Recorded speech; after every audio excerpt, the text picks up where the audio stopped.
You're a seasoned adventurer. You've been questing for years. You've been searching for the fabled Talisman to help you gain control, to help you claim the crown of command. But wait, what's this? New adventurers invading your territory? They must be stopped.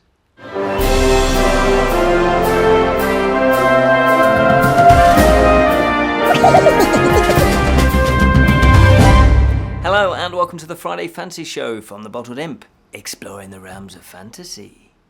My name is Ken Boyter and today we are doing another Talisman character guide. That's the 4th edition revised. Initially, Fantasy Flight did this, but they've lost the license unfortunately. It's now back with Games Workshop. But there have been reprints of this edition, but just with the Fantasy Flight logo removed. So hopefully you can still get hold of the expansions. Now we have done all of the base game characters, hints and tips. We've done them all. So you can check them out. They're in the Talisman playlist on our YouTube channel. But there's more. You wanted more. We're giving you more. Expansions. We did a what to buy next expansion guide as well. So check that out to help you decide what expansion do I buy next. But I thought I'd follow the order that I've put those expansions in choosing which character to go for next, to explore, to give hints and tips with. And that means we're exploring this little expansion, the Reaper. Now there is 4 characters that you get with this. New characters, the usurpers, the upstarts. And we've decided to go for the Dark Cultist. Oh yes. Careful how you say that. The Dark Cultist. What is she all about? And every time I say that name, I might giggle a little bit, which is very childish of me. Well, she starts in the graveyard. Yes, she is evil. That is her alignment. That is her nature. She has a strength 3 and craft 3. She starts with that. Life 4. Starts with 4 lives. And she only has 1 fate. She has special abilities, like all of the characters in Talisman. The first one is, when you attack another character, you may choose to make it the attack psychic combat. You may not do this when you are attacked by another character. Second ability is, whenever you kill an enemy or defeat another character and force them to lose a life, you roll 1 die, and you receive a gift from the forces of darkness. And it also says here, if you defeat a good character, you may add 1 to the score. So, if you roll a 1, you gain a fate, 2 is gain a gold, 3 is gain a life, 4 is gain a strength, 5 is gain a craft, 6 plus is gain a spell. And your final special ability is you are always evil. Ha ha ha ha.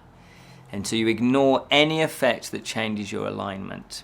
Therefore, the Dark Cultist strength lies in attacking other characters, especially early on in the game when the characters haven't really powered up. You know, you hopefully might have gained a few objects to power you up a little bit and they're still weak. So that's kind of where your strength lies. So let's look at the special abilities in a bit more detail. Number 1, so when you attack another character, you may choose to attack using psychic combat. You may not do this when you are attacked by another character. So basically, normal normal combat is using strength. So that's, you know, and in this case, so you've got an even split. You've got 3 strength, 3 craft. You can't choose to use psychic combat if you haven't got a special ability that does that, or you've got a spell that allows you to do that. Now this can be quite advantageous because when you land on another character that has less craft than you, then obviously you're at a slight advantage. So if you have been collecting objects that add to your craft, then obviously you're going to choose to fight in psychic combat, and they don't get a choice unless there might be a spell that negates that, but they don't get a choice. So they might have strength 7 but craft 2. Obviously, you're going to pick craft because you might have craft 7 and strength 2. So it gives you that slight edge there. So I would recommend that you do collect as many objects, many magical objects as possible to boost your craft. either the in psychic combat or objects that just add to your craft, because some objects say this only adds +1 or +2 or whatever the plus is in psychic combat, but you do get some. I think the Solomon's Crown is just a +1 doing anything. So if there's a skill test, if you want to open the portal of power or anything like that, no, that's normally to do with die. Oh no, it is. That's to do with craft as well. Sorry, I'm getting confused there. Yes, so it kind of just adds to your craft regardless of whether you're in combat or not in combat. So I'd look for those objects as well. So why would you choose to fight another character? Well, normally it would be, so if you weren't playing the Dark Cultist, it would be to force them to lose a life, which is always good, keep them weak, hopefully you can kill them off. To take a gold, you might be short of cash and you might want to go and purchase some objects at the blacksmith, for example. Or you want to take an object, so there might be a sword or even a talisman that you want to take off them. But with the Dark Cultist, it is very, very different because of the second ability. And it also applies to an enemy, not just another character. So the special ability, your second one, is whenever you kill an enemy or defeat another character and force them to lose a life. That is very important. If you take an object, then you can't do this next bit. But if you force them to lose a life, then you roll 1 die to receive a gift from the forces of darkness. And obviously, it says here, if you defeat a good character, you can add 1 to the score. So you kind of really want to pursue any good characters, especially early on, and just kind of, try and force them to lose a life relentlessly. Because obviously, every time they're losing a life, they're getting closer to having 0 lives, which means they're out of the game. They do get another character, but if you can keep doing that to a player, it can be a bit mean. They won't get a chance, they won't get a chance to power up and become more powerful. But not only that, the big bonus is that you'll be gaining stuff, and that's what it's all about. Could be a fate, but obviously you can't gain more than your starting value. So if you've got no fate, then that's a good way of gaining fate. Gaining gold, gain a life, gaining strength, gaining craft, gaining a spell. Those are what gifts you can receive depending on your die roll. Gaining the strength and the craft is definitely what you want to be doing. You want to be powering those up like all the characters because you need them later on in the end game. And the quicker you can boost these strength and crafts, the better, because obviously if you're up against tougher opponents or other characters are getting tougher, you want to be able to keep up with them and defeat them. So this special ability is amazing because you have your own ability to power up. No other character that I can think of has that ability. The normal way is either, an adventure card says gain a craft, or there's a fountain of wisdom, for example, where you can gain wisdom. Or you have to, go to various places on the boards that so for example, the crags of the forest where you can gain a strength of craft. No, you don't have to do any of that. You have the ability to do that yourself. Granted, it's slightly random, but remember, if you've got a fate, you can use a fate to re-roll the die to see if you can get a better better gift. But you can use it yourself. So I would recommend try to draw as many adventure cards to get as many enemies as possible, because then you can force them to lose a life, and then you get to roll the die to get a gift. Or go after fellow characters. Fellow players, that's always fun, isn't it? Stirs the pot a bit. And not only are you disadvantaging them, but you are gaining gift as well. So that is definitely the strategy that you need to go for. Land on as many characters as you can. Make that a main focus, especially early on in the game. You are always evil. That is the third special ability, and you ignore any effect that changes your alignment. Now, this can be advantageous, as some character cards will change your alignment, and you may have to drop certain objects because your new alignment can't handle it. There are certain objects that will say only evil characters can have this object. But equally, it can be disadvantageous because it would be only good characters can have this object. Now, if you can change your alignment, there is one character that can change your alignment at will, then obviously you could change your alignment and then you could collect that object. Obviously, you'd have to drop any of the objects that don't match up to that alignment, but then at least you've got the choice. With this, you can't. you have to be evil. So that does mean that going to the chapel is a no-no because you'll instantly lose a life. So if you're obviously always evil, you want to visit places and have stuff that agrees with your alignment. So visiting the graveyard, for example, will obviously benefit you time and time again. But we'll get to that soon. The downside to the Dark Cultist, well, there's not really much downside. I guess the fact is that you've only got 2 real special abilities. The third one is more a condition rather than a special ability. It's just, well, that's just the way it goes. But as I say, sometimes it's good that you can't have, that your alignment doesn't change. There are adventure cards that say, and events that happens that say, all evil characters gain a gold, or it will be a good thing for if you're evil. But consequently, there are adventure cards that say all evil characters must lose a life or must lose a spell. So it's kind of 50-50 on that one. So I would say the downside is possibly that you only have 2 special abilities. But boy or girl, though, that second special ability where you can generate gifts by forcing another character or enemy to lose a life, that is quite a powerful special ability. I guess having only 1 fate, you can only really have 1 fate, that is a slight disadvantage because it is really handy to be able to re-roll die and to get a better die, because obviously you might have no fate and you can only have 1 fate, but you want to, you might be turned into a tiny little slimy little toad, but if you've spent your fate in the previous round or you haven't managed to replenish it, well then obviously you're a slimy little toad for 3 rounds and nobody wants that. So there's a few downsides, but not much. Doesn't outweigh the positives for the Dark Cultist. The favourable places on the board for evil characters, and not just the Dark Cultist, but all evil characters, are in the outer region. Visit the graveyard. The Dark Cultist, she starts in the graveyard. That's her home. She knows it. And what you do there is you can go there. You can replenish your fate for free. You'd only get 1 back, but at least you can go there. At least there's always a source where you can go and replenish. Or you can pray, which means you roll a die. 1 to 4 is ignored. 5, you gain a fate. 6, you gain a spell if your craft allows, which obviously you start with 3, so you can always have 1 spell. So that is good. Visit the graveyard as often as you can. Visit the crags as well. You roll 1 die. 1, you get attacked by spirit, craft 4. 2 to 3, you're lost. You miss a turn. 4 to 5 is safe, there's no effect. But 6, a barbarian leads you out, you gain a strength. Now obviously you still want to build up your strength as well as your craft, so it's always handy to go to the crags to see if you can get that roll of a 6. Forest, that's the opposite of the crags. It's the same apart from number 6.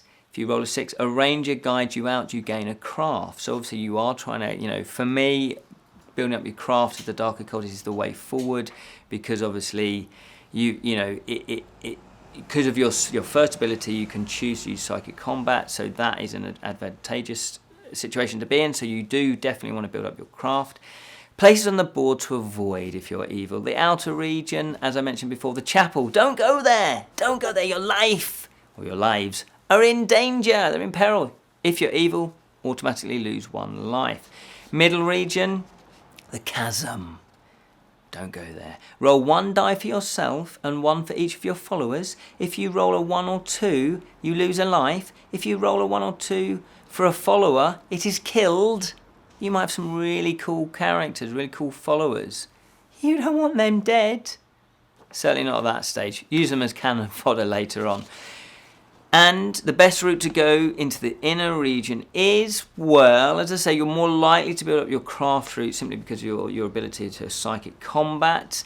But building up strength, because you start with an even split, you may find that just the way the game pans out, that your strength is being built up more and more and more.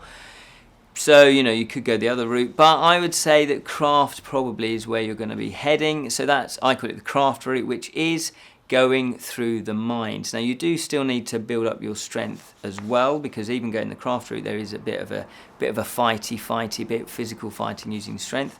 So go the mines route. Now the mines, you roll 3 dice, you subtract your craft from the total, and you move directly to. So you want to get a low number. 0, you stay in the mines, and then you can carry on forward, moving around the inner region on your next go. 1 is Plane of Peril, 2 to 3 is Portal of Power, 4 to 5 is Warlock's Cave, and 6+, you're kicked out to the tavern. wanted here. Go have a drink. Then you would move on to the vampire's tower, suffer blood loss, roll 1 die to determine how many lives the vampire sucks from you. Sounded a bit rude, didn't it? You may discard any number of followers to avoid this loss of life. This is what I mean by, yes, have followers. Come, follow me. Help me out. I can help you out. Yes, it's going to be great. And then, when you get to the vampire's tower, you probably won't need them because there's only a couple more spaces left. So you can kind of push them in front of the vampires instead of you losing your lives as well. If you roll a 1 to 2, you lose 1 life. 3 to 4, you lose 2 lives. 5 to 6 lost 3 lives. So obviously, if you've gone up there with only 4 lives, you've only got 1 life left, and that can be a bit dicey. Talking of dicey, you're not dicing with death. No, you are fighting the pit fiends in the pits next. You'll be rolling 1 die, and you will fight that many pit fiends with strength 4.